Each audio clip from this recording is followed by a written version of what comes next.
I, they let me have crutches. I told them I cannot speak without notes. But wasn't that amazing? Like, every one of those were so beautiful. Following a Olympic 4-time gold medalist. I don't know how that works, but I want to talk about spiritual intelligence. And we did this presentation at Google last year on spiritual intelligence, and we talked about, everyone's talking about IQ and EQ, but how about SQ? How about spiritual intelligence? And we started talking to the people who are in the information gate about higher learning, higher thinking. And we told them, there's 200 of them present, and they webcasted it through their entire Google company. And we started talking to them about the fact that we were designed to think tridimensionally. And yet most of us only think dual dimensionally. And I was thinking about this myself, like, I think that even leaders, even Christian leaders, even church leaders, and Christian business leaders often relegate themselves to just two-dimensional thinking. That we think through the intellect, we think through our emotional intelligence, and yet God has actually called us to live and think tridimensionally. And actually, the greatest dimension of thinking is actually the spiritual dimension of thinking. Because remember, Hebrews says that the things that are visible were actually created by things that aren't seen. So actually, the unseen world, the world that we don't perceive naturally in our natural man, is actually where everything's actually sourced from. It's the root of everything.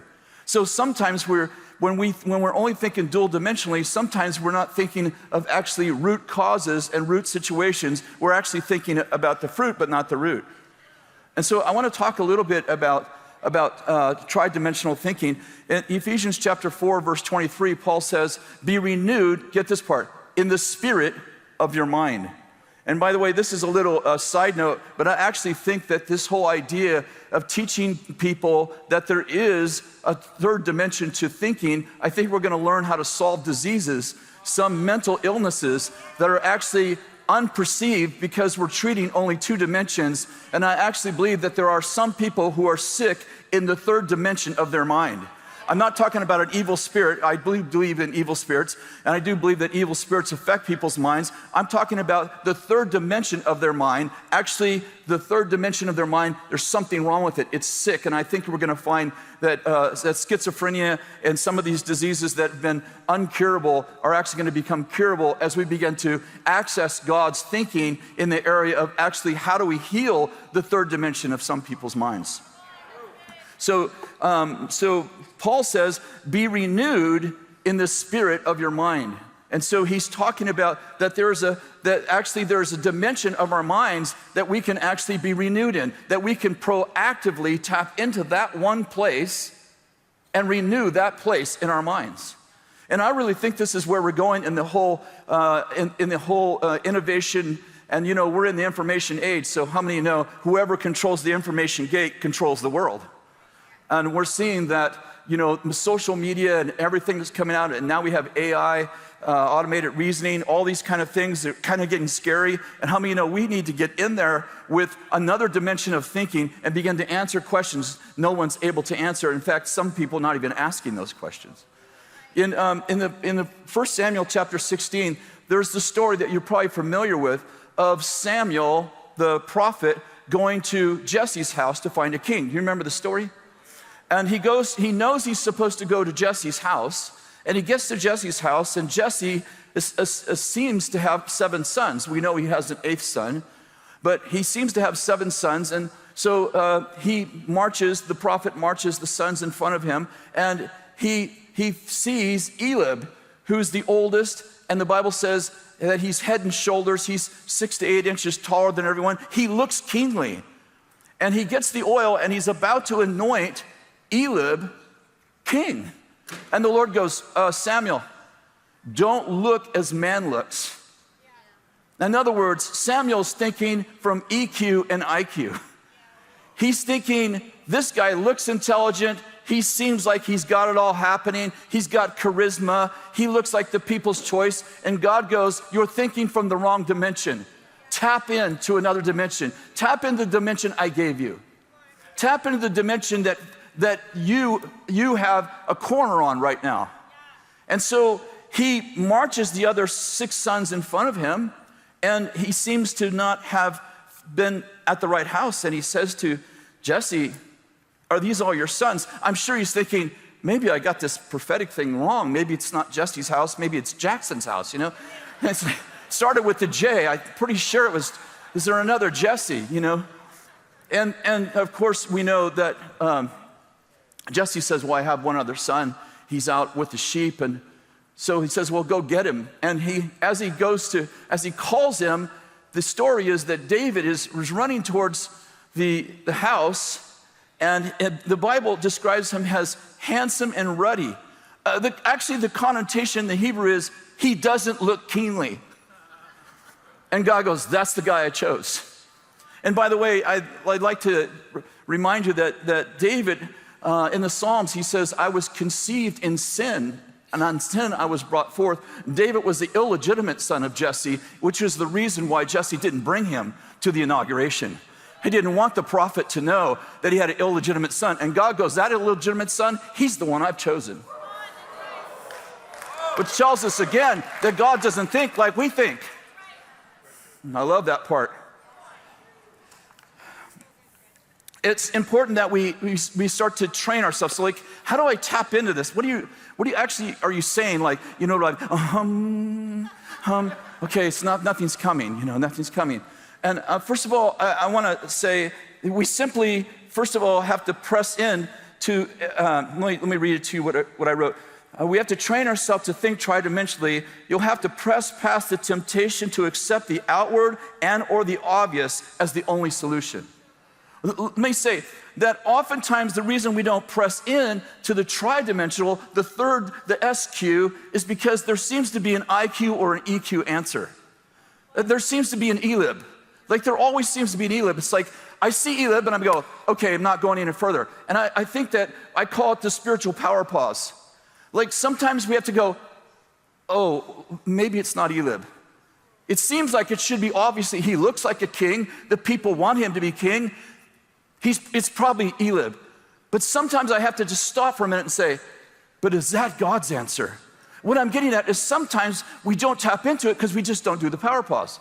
We just go, listen, I got 100 things to answer today, and there's an answer. No one else has had one, at least I have one. And then we don't think, well, maybe that's not God's answer.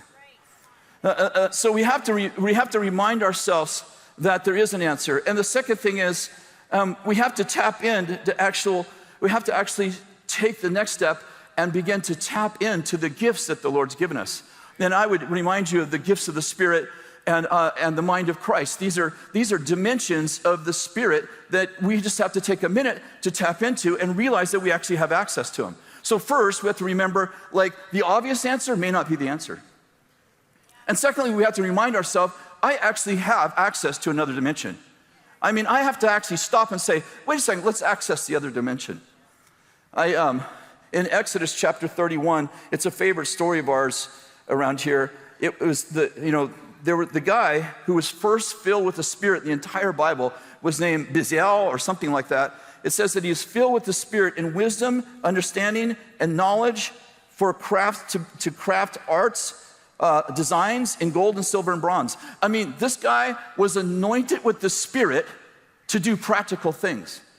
It looked like what he was doing came from IQ and EQ, but he was actually tapped into SQ, and he was doing stuff in a way no one's ever seen before because he was tapped into a source no one ever tapped into before.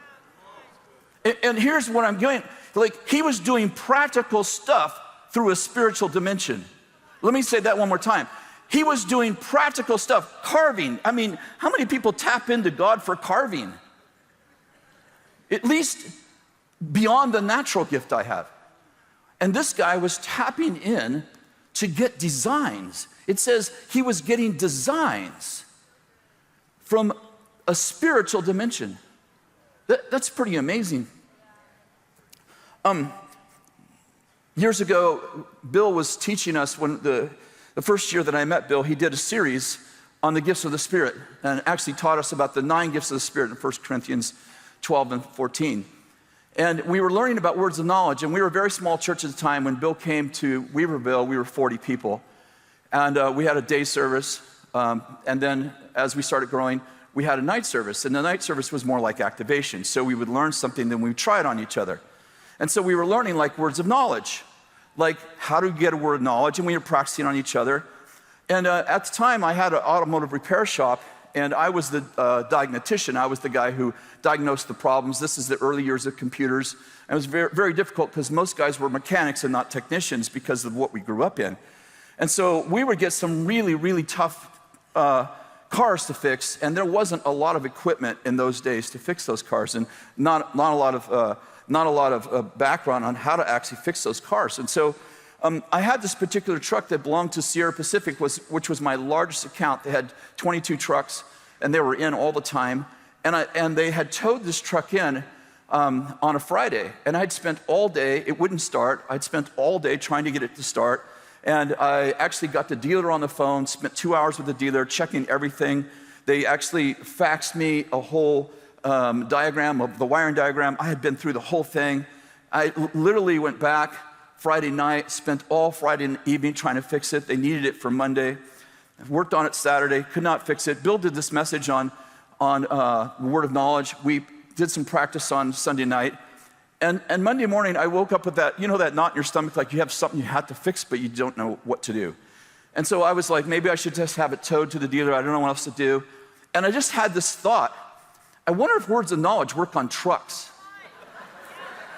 It was really more of desperation than it was inspiration. And so I decided to leave the truck till evening when everyone left. And that night, I like what we did in words of knowledge when we practiced is we laid hands on each other and got words of knowledge. So I'm like, well, maybe I should lay hands on the truck. So I laid hands on the truck, and immediately I get this idea. There's a diode under the right fender. The wires broke. Now, no diagram showed a diode in the right fender.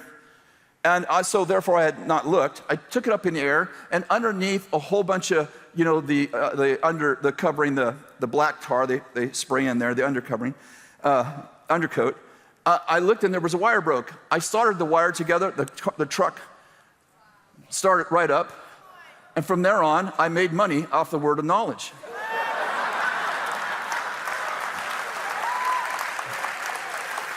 And I figured out there was actually nothing I couldn't fix because the Holy Spirit actually knew all about cars also. I want to finish with just challenging you. The tough decisions don't come, the easy decisions don't come to my desk. The black and white, this is right, wrong, those don't come to my desk. Maybe they come to yours. They seldom come to my desk. The things that come to my desk are things that people have already tried to answer with IQ and EQ. And we are tasked as leaders with answering the questions no one else has been able to answer, and therefore we need to tap into a source no one else has been able to tap into. So I want to propose that we as leaders begin to tap into the source that we exclusively have as believers and show the world that there is an answer in God for every single question they have. God bless. Thank you so much.